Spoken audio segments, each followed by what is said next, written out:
हाँ भाई, तो आज हम लोग पढ़ने जा रहे हैं प्रकाश का अपवर्तन। क्या पढ़ने जा रहे हैं? प्रकाश का अपवर्तन, रिफ्रैक्शन ऑफ लाइट। क्या पढ़ने जा रहे हैं? रिफ्रैक्शन। कौन सा लाइट? रिफ्रैक्शन।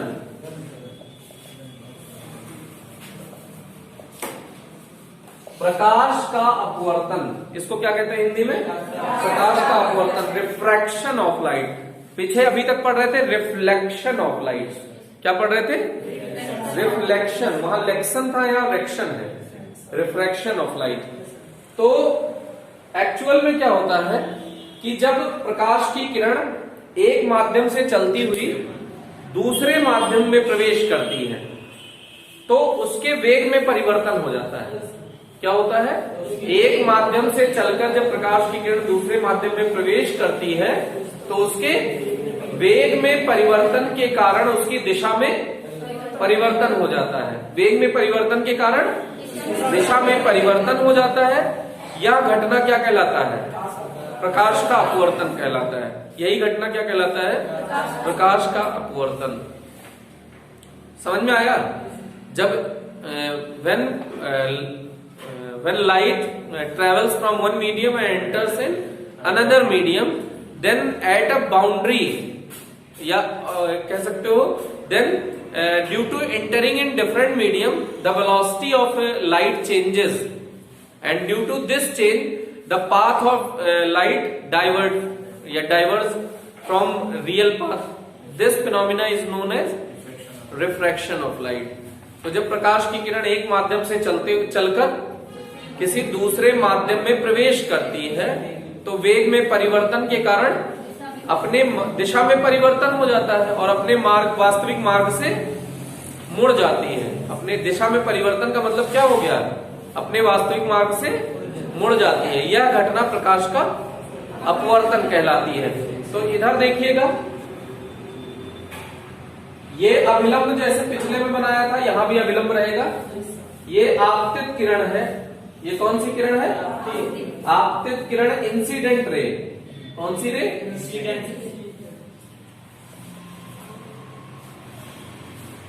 अब माध्यम अलग अलग है, इसका मतलब इस माध्यम का अपवर्तनांक हमने मान लिया है म्यू1। रिफ्रैक्टिव इंडेक्स बोलते हैं इसको। अपवर्तनांक को इंग्लिश में क्या बोलते हैं? रिफ्रैक्टिव इंडेक्स म्यू1 है या फिर n1 है। ठीक, चाहे n1 कह लो चाहे म्यू1 कह लो।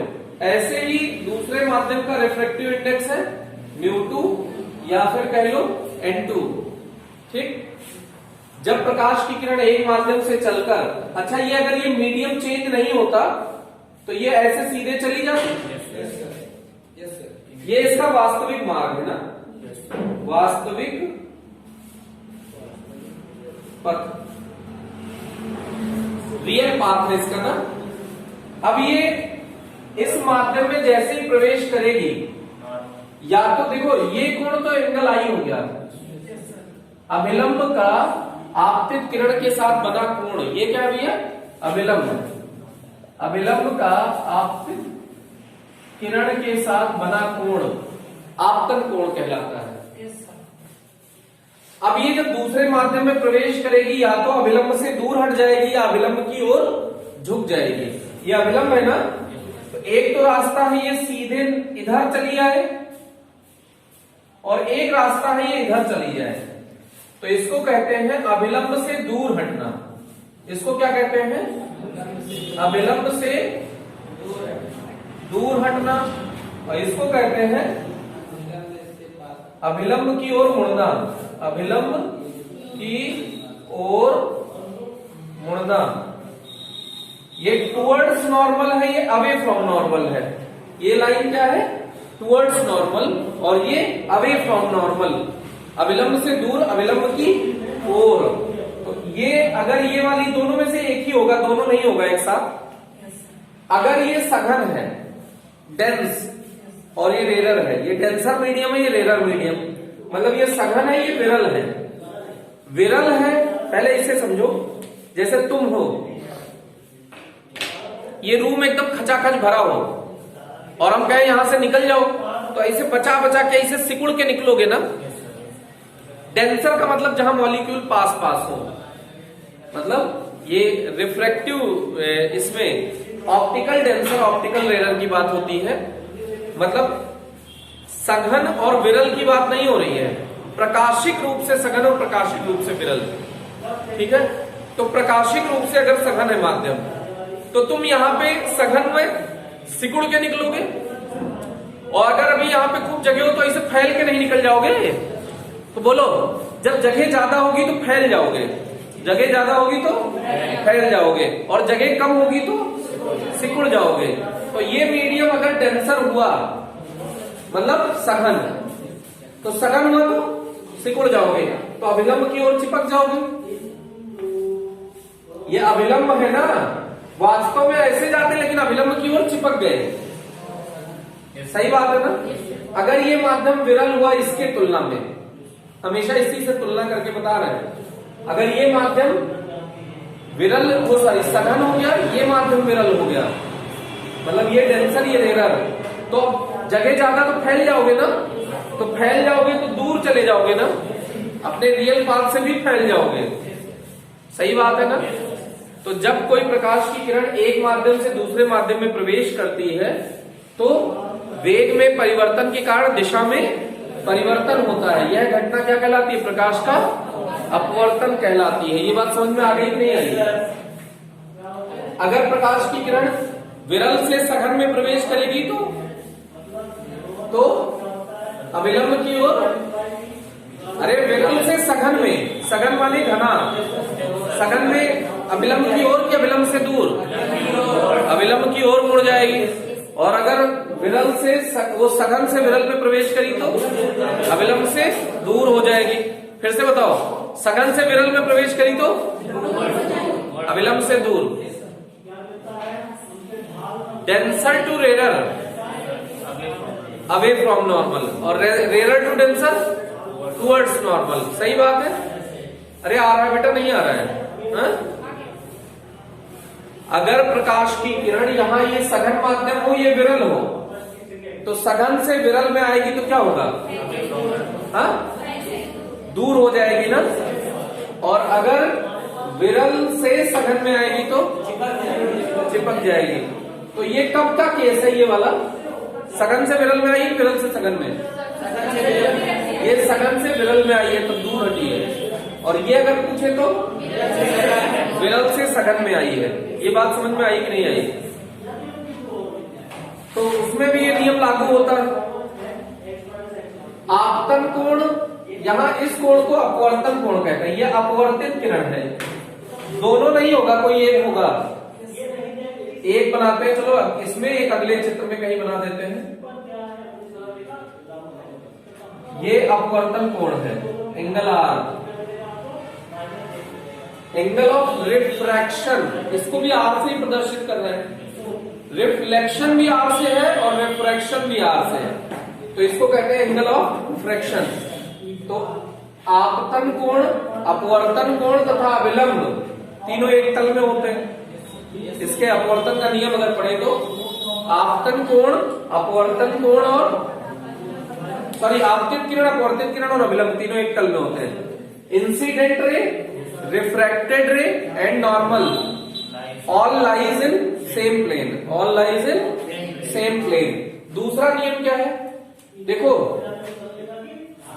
ये आपतन कोण है। ये कौन सा कोण है? आपतन कोण की ज्या, ज्या बोले तो साइन थीटा, ज्या माने साइन, कोज्या माने, कोज्या माने कॉस। हिंदी में कहते हैं साइन को हिंदी में क्या कहते हैं? ज्या। कॉस को हिंदी में कहते हैं कोज्या, और टैन को स्पर्शज्या। ठीक, ये समझ में आया? आपतन, ये आई है ना, आपतन कोण की ज्या, इसको कैसे पढ़ोगे बोलो? आपतन कोण की ज्या sine of incident angle with respect to sine of refracted angle. सुनिए, आपतन कोण की ज्या तथा अपवर्तन कोण की ज्या का अनुपात सदैव नियत होता है। बोलो, आपतन कोण की ज्या तथा अपवर्तन कोण की ज्या का अनुपात सदैव नियत होता है जो माध्यम के अपवर्तनांक के बराबर होता है। फिर से बोलो, आपतन कोण की ज्या तथा अपवर्तन कोण की ज्या का अनुपात सदैव नियत होता है जो माध्यम के अपवर्तनांक के बराबर होता है। ये इक्वल किसके होगा? Refractive index of medium, refractive index of medium. इसे ही स्नेल का नियम कहते हैं। इसे क्या कहते हैं? स्नेल का नियम। अब ये रिफ्रैक्टिव इंडेक्स हमने ऐसे लिख दिया, ये किसका लेंगे? अरे यहां म्यू1 ले कि म्यू2 ले, ये भी तो टेंशन है। नहीं आया? हमने कहा कि यहाँ पे म्यू लिख दिया हमने, हमारे पास या तो म्यू1 है या तो म्यू2 है, म्यू तो है ही नहीं है, तो किसका लिया जाए? तो याद कर लो, रट लो, दिमाग में बिठा लो, रिफ्रैक्टिव इंडेक्स या फिर अपवर्तनांक हमेशा उसका लेते हैं जिसने किरण को डिस्टर्ब किया। नहीं समझ में आया? सुनो सुनो सुनो, रिफ्रैक्टिव इंडेक्स हमेशा उस मीडियम का लेते हैं जिसने किरण को डिस्टर्ब किया। किरण इधर से आ रही है, कौन डिस्टर्ब किया? इसने किया कि इसने किया? अरे ऐसे आ रही थी, ऐसे चली जाती, किसने डिस्टर्ब किया? म्यू2 ने डिस्टर्ब किया। नहीं आया? नहीं आया? तो आप रिफ्रैक्टिव इंडेक्स हमेशा उसका जिसने किरण को डिस्टर्ब किया। अगर ये ऐसे जा रही होती, सोचो, ऐसे जा रही, किसने डिस्टर्ब किया? म्यू1 ने, तभी तो इधर मुड़ेगी। बोलो, तो रिफ्रैक्टिव इंडेक्स हमेशा उसका जिसने किरण को डिस्टर्ब किया। इसका डिस्टर्बेंस रिफ्रैक्टिव इंडेक्स के कारण ही होता है। रिफ्रैक्टिव इंडेक्स बोले तो अपवर्तनांक। अपवर्तनांक हमेशा किसका लेते हैं? जिसने किरण को डिस्टर्ब किया। अपवर्तनांक हमेशा किसका लेते हैं? जिसने किरण को डिस्टर्ब किया। तो ये ऐसे आ रही थी, ऐसे चली जाती, लेकिन इसने डिस्टर्ब कर दिया। कहां जा रहे हो? इधर आओ। सही बात है। ये किसने कहा? ये किसने कहा? म्यू2 ने कहा। इसीलिए यहां पे रिफ्रैक्टिव इंडेक्स किसका लेंगे? म्यू2 का लेंगे। किसका लेंगे?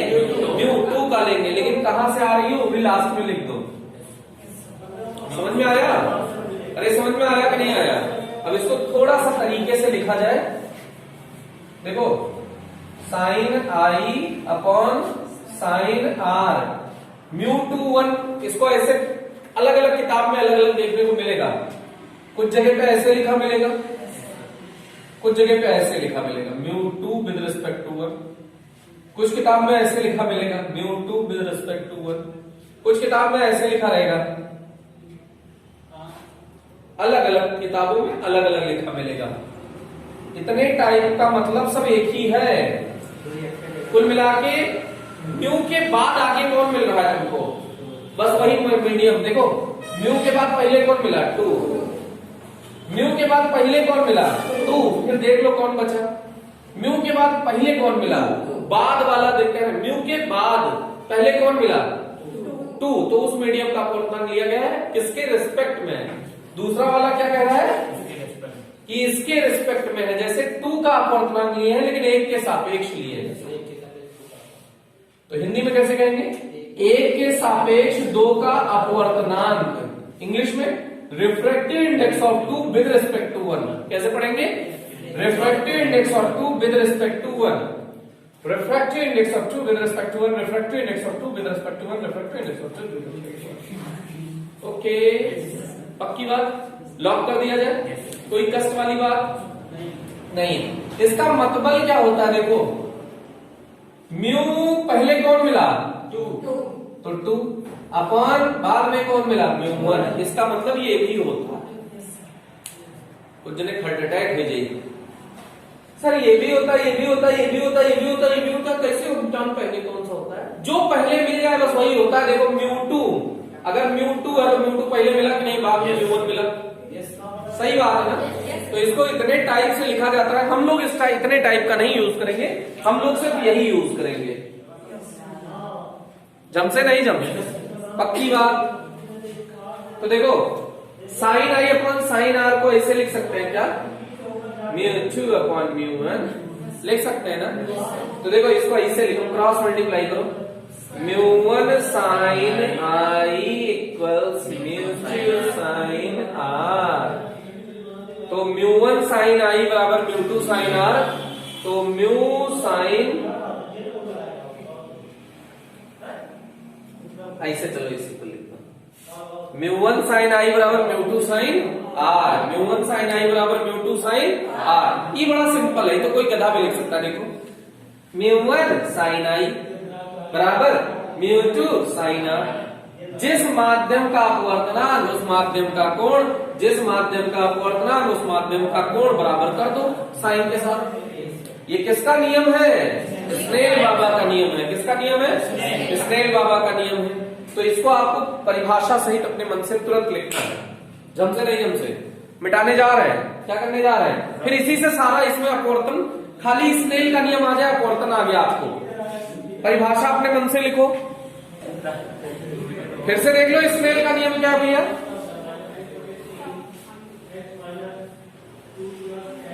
ऐसे इधर देखो, ये बिंदु O है, ये किरण आ रही थी, ये इसका सचमुच वाला मार्ग है ना। अगर कोई नहीं होता तो ऐसे निकल जाती ना। ये बनाओ चाहे ना बनाओ, हमने हल्का सा इसे बता दिया कि अगर कोई नहीं होता तो ऐसे निकल जाती। बोर्ड पे देखो, इसको कहो μ1, इसको क्या कह लो, या फिर n1, और इसको कह लो μ2 या n2। कई बार बोर्ड में n1 n2 के रूप में प्रूव करने का आ जाएगा, तब आप μ1 μ2 के रूप में मत प्रूव कर देना, मैं नंबर 1 भी नहीं मिलेगा। n1 n2 के रूप में ही प्रूव करना, इसीलिए दोनों बता रहे हैं कि जिस फॉर्म में आ जाए। ज्यादा चांस है n1 n2 के रूप में आएगा। तो देखो इस बिंदु पर ही स्नेल का नियम लगाते हैं। अच्छा, विरल से सघन में आ रही है, सघन से विरल बताओ, कहीं से बताओ, सघन से विरल आ रही है, विरल से सघन, सघन से विरल ला रहे हैं, सघन से विरल, इधर भाग जाए बिटिया, ऐसे भगाया जाता है ना।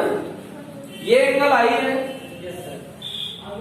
ये एंगल आ है, सही बात है ना, बोलो भाई, नहीं करो। हमेशा अविलंब से कोण लिया जाता है, हमेशा कोण कहां से लिया जाता है, अविलंब से। ये सब कांड होते हैं आपसे नॉर्मल, इसलिए हम गलत करके बता रहे हैं। कोण हमेशा कहां से लिया जाता है, अविलंब से कोण लिया जाता है। ये एंगल आर है, समझे कि नहीं, काफी लोगों ने गलत किया है। बहुत सही, बहुत सही। बोर्ड पे देखने कष्ट करो, बोर्ड पे बिंदु O पर स्नेल का नियम लगाने पर, बिंदु O पर स्नेल का नियम लगाने पर, देखो इधर देखो, क्या लोगे, पहले μ1 μ2 से बता रहे हैं, फिर n1 n2 से बता देंगे। तो देखो, जब इसका अपवर्तनांक लो तो इसका कोण लो, बोलो μ1 साइन आई बराबर μ2 साइन आर। तो साइन आई बटे साइन आर, साइन आर को इधर बुलाओ, साइन आई बटे साइन आर बराबर μ2 बटे μ1। समझ में आया? फिर इसको शॉर्टकट में लिखना हो तो sine I upon sine R equals μ2 ऐसे लिख सकते हैं ना। नहीं आया? साइन से साइन काट भी तो सकते हैं, बोलो भाई, मैथ लिए थे ना तुम बेटा, कह रहे यस सर, साइन से साइन काट भी सकते हैं। महान है आप, महान है ना, बाबर महान, अकबर महान, उसके बाद आप ही महान हुए, राजीव महान। इधर देखिएगा, फिर n1 n2 ले रहे हैं, बोलो n1 तब कौन सा कोण, बोलो भाई n1 साइन आई बराबर n2 साइन आर। तो साइन आर को नीचे बुलाओ, साइन आई बटे साइन आर। तब जब ये साइन आर आ गया तो बराबर में क्या बचा, n2, तो इसको नीचे ले चलो n1। तो sine I upon sine R equals n2(1). समझ गए ना? अगर साइन से साइन काट सकते हो तो n से n भी काट सकते हो। Yes sir. तो 2/1 बच जाएगा ना। ये सब महानताएं हैं आपकी, है ना, जो इस जीवन में दोबारा नहीं देखने को मिलेगी। इतना समझ में आया कि नहीं आया? ये तो फर्जी कॉन्सेप्ट था, अभी तक कोई काम की बात नहीं की है। अब देखो, सघन से विरल, विरल से सघन, दोनों ले चलते हैं, प्रूव करेंगे कि कैसे एंगल बड़ा होगा, कैसे छोटा होगा। ओके, सघन का अपवर्तनांक ज्यादा, विरल का अपवर्तनांक कम, इसको रट लो। सघन का अपवर्तनांक ज्यादा और विरल का अपवर्तनांक कम होता है। बोर्ड पे देखो, सघन से विरल जा रही है, कहां से कहां जा रही है? डेंसर टू विरल। चाहे डी कहो, दुर्गेश सिंह, आर कहो, राजू सिंह, सब इसी पे चल रहा है पूरा। इधर देखिएगा, है ना, देखिएगा, सघन से विरल का मतलब दूर जाए, ऐसे बुलाइए, ये कोण आई लीजिए, चलेगा ना सर, और इसको इधर भेज दीजिए। वास्तविकता में ये ऐसे जाती, लेकिन इधर चली गई है, तो ये एंगल आप समझ में आया? गलत है? चलो जागे लगे। अब आप जग रहे हैं थोड़ा थोड़ा, ये एंगल आ रहे हैं, इसमें कोई शक? इसका अपवर्तनांक n1, इसका n2 मान लिया जाए। तीर जरूर बना दीजिएगा, नहीं तो सब कांड हो जाएगा। स्नेल बाबा का नियम लगाइए, बिंदु O पर स्नेल के नियम से। n1 sin i, बोलो, बराबर n2 sin r, sin i upon sin r बराबर n2 अपॉन n1। ठीक, समीकरण नंबर 1। दिल थाम के बैठिएगा। हम जानते हैं, क्या जानते हैं भैया, कि n2 सघन है कि विरल? n1 बड़ा है n2 से। सही बात है ना? सही बात है ना? बोलो, सही बात है, इसमें कोई शक? इसमें क्या है, 2/1, तो इसको नीचे ले चलो। देखो, इसका मुंह इधर खुला रहने दो, n2/n1 इसके 0 से बड़ा हो जाएगा ना? बोलो भाई, बोल ही नहीं रहे, मैथ वाले हो एक भी नहीं हो, गधो। ये तिरछा गुणा करोगे, फिर ये वापस आएगा कि 0 हो जाएगा। कभी भी अगला स्टेप तभी मान्य होता है जब इसके बाद ये करिए और सही हो जाए, इसके बाद ये करेंगे गलत हो जाएगा, फिर से गुणा करके देखो, ये 0 से गुणा होगा, 0 भी हो जाएगा। तो यहाँ क्या बचेगा? कदे 1 बचेगा। क्या बचेगा? 1 बचेगा। समझे कि नहीं? किसकी तरफ मुंह बंद है? n2 की तरफ मुंह बंद है ना, तो n2/n1 की तरफ मुंह बंद है। n2/n1 की जगह पे sin i/sin r लिख सकते हो। बोलो, समीकरण 1 से sin i/sin r less than 1, तो sin i तिरछा गुणा कर दो, लेस देन sin r। एक बात बहुत इंपॉर्टेंट है, ये जान लीजिए कि जब कोण का मान बहुत अल्प होता है, कोण का मान बहुत अल्प होता है,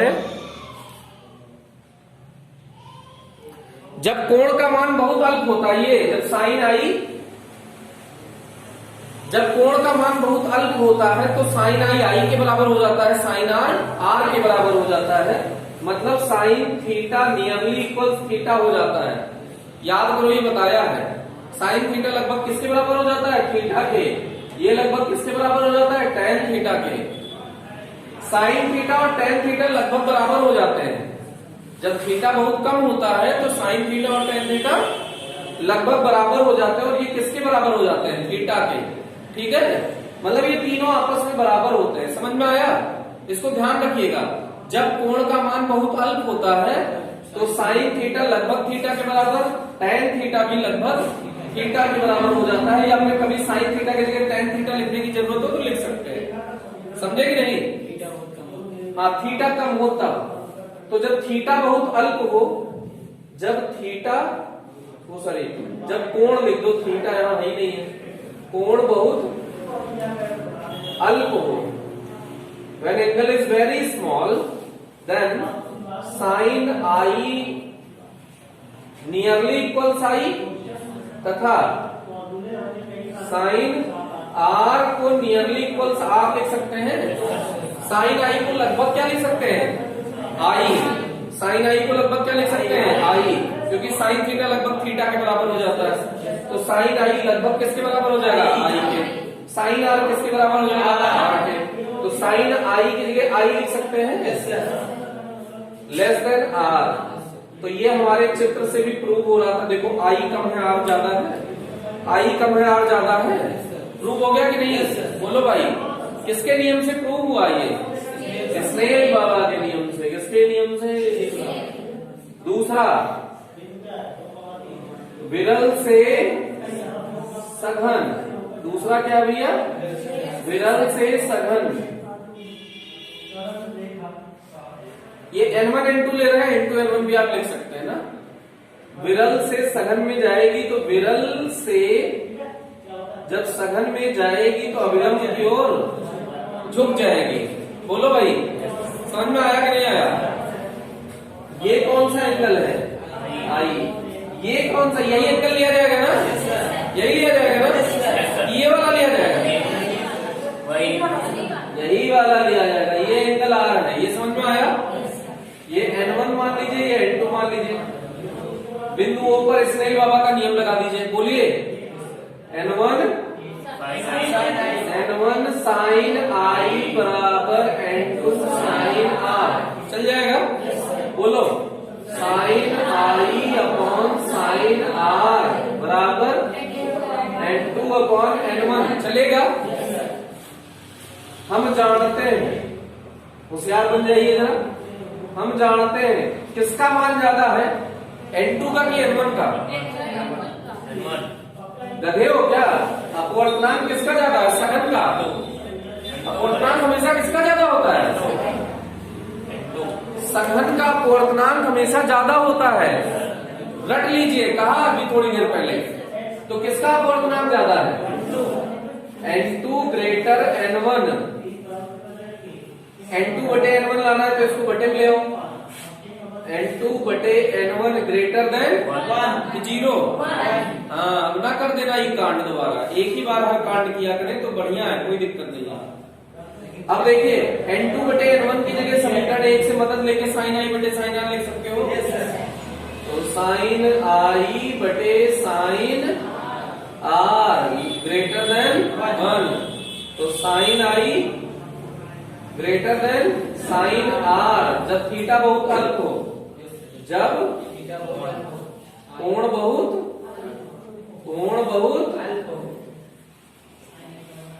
अल्प हो तो बोलो, sine I nearly equals I तथा sine R nearly equals R. सही बात है ना? तो देखो, साइन आई की जगह बोलो, अच्छा इसको तिरछा गुणक, अच्छा ये है ही अपना। साइन आई की जगह क्या बोलोगे? आई ग्रेटर देन आर। ये देखो प्रूव हो गया कि नहीं हो गया? बोलो भाई, पक्की बात ना? ये सब स्नेल बाबा का जलवा है इस पूरे टॉपिक में। जितना भी आप इसको पढ़ रहे हैं, इस सब में खाली एक व्यक्ति का जलवा चलता है अपवर्तन में, स्नेल बाबा का। बहुत जोरदार जलवा है इनका, स्नेल बाबा का। अब इसमें सबसे ज्यादा मिस्टेक होती है अपवर्तनांक लेने में। तो रख लो, अपवर्तनांक हमेशा उसका जिसने किरण को डिस्टर्ब किया। अपवर्तनांक हमेशा उसका जिसने किरण को डिस्टर्ब किया। इतना समझ में आया? अब ये बोर्ड में बहुत बार आ चुका है, बहुत बार आएगा। क्या कि जब प्रकाश की किरण एक माध्यम से दूसरे माध्यम में प्रवेश करती है तो क्या क्या बदलता है, क्या क्या नहीं बदलता है। तो सुन लो, एक माध्यम से दूसरे माध्यम में प्रवेश करती है तो वेग के बारे में क्या ख्याल है? भाई परिभाषा वही है कि वेग बदलता है। वेग बदलेगा तो तरंग दैर्घ्य बदलेगा। वेग बदला तो तरंग दैर्घ्य बदला। रट लो, क्या क्या बदलता है? वेग और तरंग दैर्घ्य, वेग और तरंग दैर्घ्य, वेग और ये नहीं आया समझ में? क्या क्या नहीं बदलता है? आवृत्ति नहीं बदलती है। आवृत्ति नहीं बदलती है। आवृत्ति नहीं बदलती। आवृत्ति मतलब 1 सेकंड में कंपन या दोलन की संख्या। चाहे सघन माध्यम में अगर दोलन या कंपन कर रहा है कण, तो उस सघन माध्यम में भी 1 सेकंड में 100 बार ऐसे ऐसे किया तो ऐसे ही से करेगा, विरल माध्यम में भी ऐसे ऐसे करेगा। बस अंतर दोनों में क्या आएगा, सघन माध्यम में करेगा तो धीरे धीरे धीरे धीरे करेगा, विरल माध्यम में करेगा तो तेज तेज करेगा, लेकिन उतनी ही होगी आवृत्ति। एक माध्यम से दूसरे माध्यम में जाने पर क्या नहीं बदलता, आवृत्ति नहीं बदलती। क्या नहीं बदलता, आवृत्ति नहीं बदली। आवृत्ति हमेशा रंग को परिभाषित करता है। आवृत्ति किसको परिभाषित करता है, तो आवृत्ति नहीं बदलती तो रंग भी नहीं बदलेगा। बोलो, आवृत्ति नहीं बदलती तो रंग भी नहीं बदलता, और रंग नहीं, आवृत्ति नहीं बदली तो कला कोण भी नहीं बदलेगा। कला कोण क्या, फेज एंगल, फेज एंगल नहीं आया। क्या क्या बदलता है, वेग और तरंग दैर्घ्य बदलता है, वेग और तरंग दैर्घ्य बदलता है। क्या क्या नहीं बदलता, आवृत्ति, रंग, कला कोण। आवृत्ति, रंग, कला कोण क्या होता है, नहीं बदलता। एक माध्यम से जब प्रकाश दूसरे माध्यम में जाती है तो क्या क्या नहीं बदलता, आवृत्ति, रंग, कला कोण नहीं बदलता। क्या क्या बदल जाता है, वेग और तरंग दैर्घ्य बदल जाता है। तरंग दैर्घ्य का मतलब तरंग की लंबाई। खुद ही सोचो, जब एक माध्यम से सघन माध्यम में मान लो प्रवेश कर गई तो छोटी छोटी तरंगे नहीं बनाएगी, और विरल माध्यम में पहुंची तो पानी पानी नहीं, सही बात है कि नहीं। तो अगर विरल माध्यम में होगी तो बड़ी बड़ी तरंगे बनाएगी, सघन माध्यम में होगी तो छोटी छोटी तरंगे। सही बात है कि नहीं। तो तरंग दैर्घ्य बदलता है, नहीं बदलता, बदलता है तरंग दैर्घ्य। वेवलेंथ इंग्लिश में क्या कहते हैं भैया, वेवलेंथ चेंज होगा कि नहीं होगा, वेलोसिटी चेंज होगी कि नहीं होगी, होगी। वेलोसिटी और वेवलेंथ चेंज हो जाती है। फेज एंगल, फ्रीक्वेंसी और कलर चेंज नहीं होता। ये बोर्ड में एक बार नहीं बहुत बार आ चुका है, बहुत बार आएगा। अरे ये सब IIT में ये क्वेश्चन आ चुका है, ये झंडू से सुनने में लग रहा है, मेडिकल में बहुत हर साल आता है लगभग, कहीं ना कहीं किसी न किसी एग्जाम में पूछ ही लेता है कि एक प्रकाश की किरण की, या कोई भी प्रयोग ऐसे बताएगा ज्ञान चिपकाने के लिए। एक प्रकाश, वो एक प्रयोग को हम वायु में करा रहे थे, पूरा सेटअप अब हम लेके कहां चले गए, पानी में। तो बताइए उसका कलर कैसा हो जाएगा, लाल, पीला, हरा, नीला वही रहेगा, कलर अपरिवर्तित रहेगा। आवृत्ति वही रहेगी, बदल जाएगी, वही रहेगी, बदल जाएगी, वही रहेगी। और क्या वही रहेगा, कला कोण वही, और क्या वही रहेगा, कला कोण। पक्की बात, लॉक कर दिया जाए ना। ये बहुत सिंपल सी बात थी, बहुत बकवास किया क्योंकि ये बहुत बार आता है एग्जाम में, है ना। ऐसी कोई चीज छोड़ी नहीं जाएगी जो एक नंबर भी आपका नुकसान कर दे, और आएगा और आप गलत करके आएंगे तो कहेंगे बल्ले बल्ले, है ना। आप गलत करके आएंगे, कहेंगे सर यही तो आपने बताया था, फिर मैं कहूंगा आप नोट्स देखो। अगर नोट्स देखोगे तो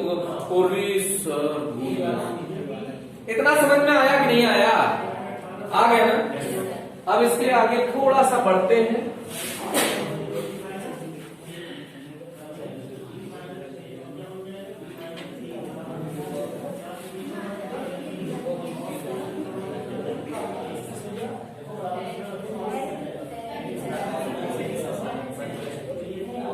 हाँ, क्या कर रहे हैं भैया, बोर्ड पे देखने का कष्ट करिएगा। अब हम लोग पढ़ने जा रहे हैं अपवर्त नाम, वही जो अभी अभी आपने पढ़ा था, रिफ्रैक्टिव इंडेक्स, उसकी खुद की परिभाषा।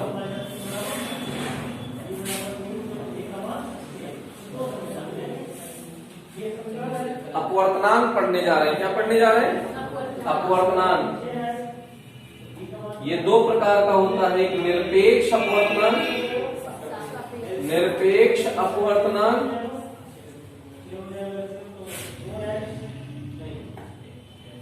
निरपेक्ष अपवर्तनांक और सापेक्ष अपवर्तनांक।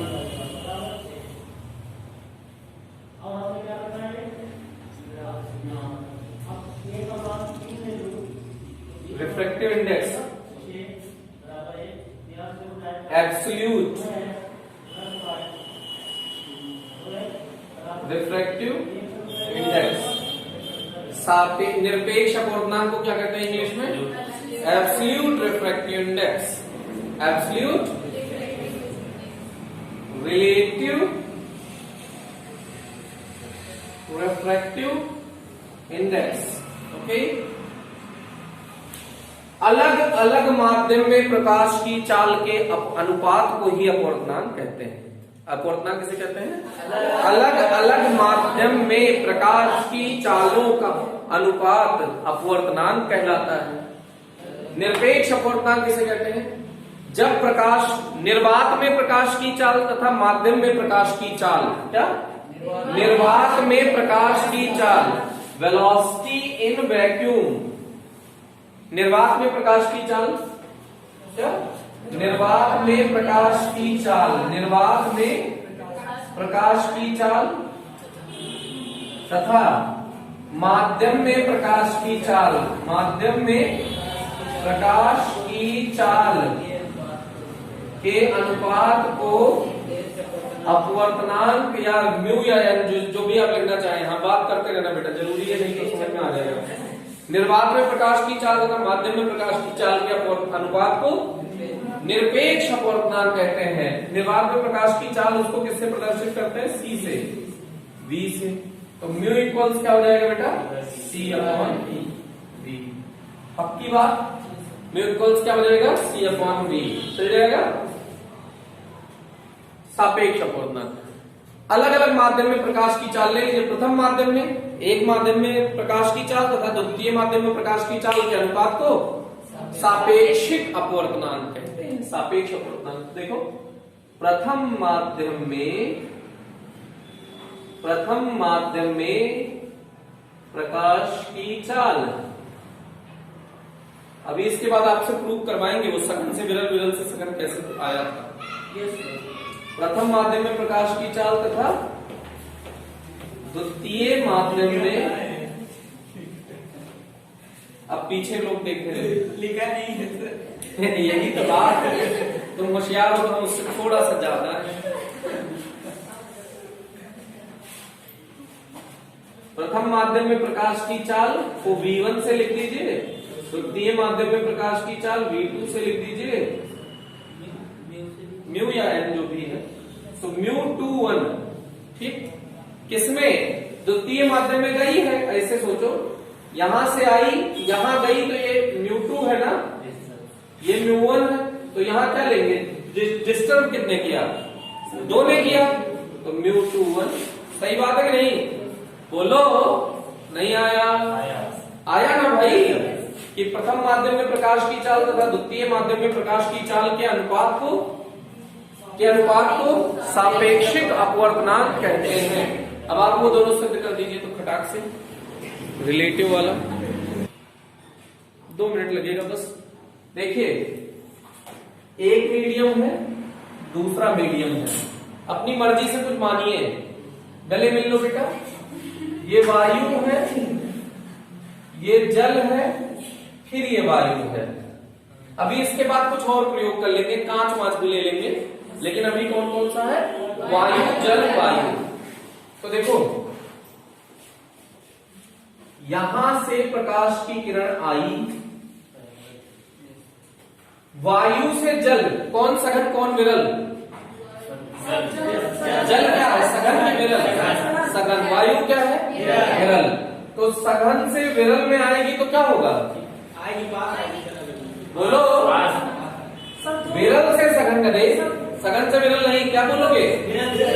विरल से सघन में आएगी तो अविलंब से, अविलंब से अविलंब की ओर मुड़ जाएगी। क्या होगा? अच्छा बोल नहीं रहा, अविलंब की ओर मुड़ जाएगी, तो अविलंब की ओर मुड़ जाएगी। इतने कोई कष्ट नहीं। ये एंगल आई है, इधर देखना, ये क्या है? ये क्या है? कुछ अल्फा मान लीजिए, कुछ अल्फा मान लीजिए।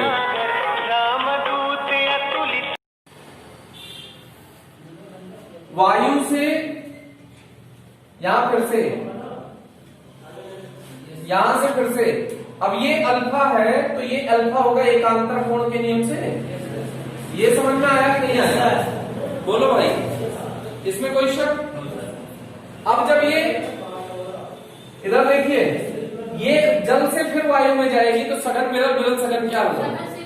बोलो, सघन से विरल, सघन से विरल तो अविलंब से दूर। एक विशेष बात ध्यान रखना, ये पहले वायु था ना, फिर वायु है, तो इसको आगे बढ़ाइए डॉटेड लाइन से, वायु वाले को इसी के समांतर हो जाएगी, ये जान लीजिए, क्योंकि समान माध्यम में समान दिशा होगी ना, लेकिन माध्यम बीच में डिस्टर्ब किया है तो ये खाली अपने वास्तविक पथ से विचलित हो गई है, तो इसको अभी बोलेंगे लैटरल डिस्प्लेसमेंट। लैटरल डिस्प्लेसमेंट इसका पार्श्विक विस्थापन कहलाता है। हिंदी में क्या कहलाता है? पार्श्विक विस्थापन। ये कौन सी बला है? वास्तविकता में ये ऐसे जाता ना, वायु वायु वायु वायु ये होता पूरा तो ऐसे चला जाता, लेकिन वायु वायु है, बीच में किसी ने डिस्टर्ब कर दिया तो ये अपने वास्तविक पथ से थोड़ा सा सरक के तक चला जाएगा। इसको क्या कहते हैं? Lateral displacement. लैटरल डिस्प्लेसमेंट या पार्श्विक विस्थापन, जब अपने समांतर विस्थापित हो जाती है तो उसी को क्या कहते हैं? पार्श्विक विस्थापन। यहाँ का अपवर्तनांक N1 मान लो, यहाँ का N2, यहाँ का फिर से N1 मानना पड़ेगा ना। बोलो भाई, अरे सेम मीडियम का अपवर्तनांक सेम होगा ना। अब फिर से देखिएगा, यहां से यहां जा रही है तो ये एंगल अपन ये एंगल ले लो, sign I upon sine alpha. अगर डायरेक्ट लिखना हो, अब अपवर्तनांक किसका लेंगे? किसने डिस्टर्ब किया? N2 ने डिस्टर्ब किया, तो N2 1 ऐसे लिख दिया जाए, या फिर इसी को N2 अपॉन N1 भी लिख सकते हैं। ये समीकरण नंबर 1 हो गया। अब यहां से यहां का ले लो, पहले इसको मीडियम नंबर 1 मान लो, 2 3, ये कब का है? 1 से 2 के लिए, 1 से 2 के लिए, फिर 2 से 3 के लिए लिखो। बोलो भैया, साइन एंगल ये वाला बोलो, और ये वाला कौन सा एंगल होगा? आई होगा। ये बात समझ में आती है कि नहीं आती? क्योंकि सेम मीडियम में एंगल सेम होगा। तो बोलो sign alpha upon sine I बराबर, बोलो किसने डिस्टर्ब किया? किसने डिस्टर्ब किया? 1 ने। तो N1 2 समझ में आया कि नहीं आया? दोनों समीकरण का गुणा कर दीजिए, दोनों समीकरण का गुणा कर दीजिए। समीकरण 1 गुणा समीकरण 2। देखिए, sine I upon sine alpha into sine alpha upon sine I बराबर N21 इंटू N12 चल जाएगा। डिच्चिक डिच्चिक डिच्चिक डिच्चिक, ये 1 बचा, ये 0 बचा, 1 बचा 0 बचा 1। तो N21 इंटू N12 बराबर 1, तो N21 बराबर 1 अपॉन N12 हो जाएगा।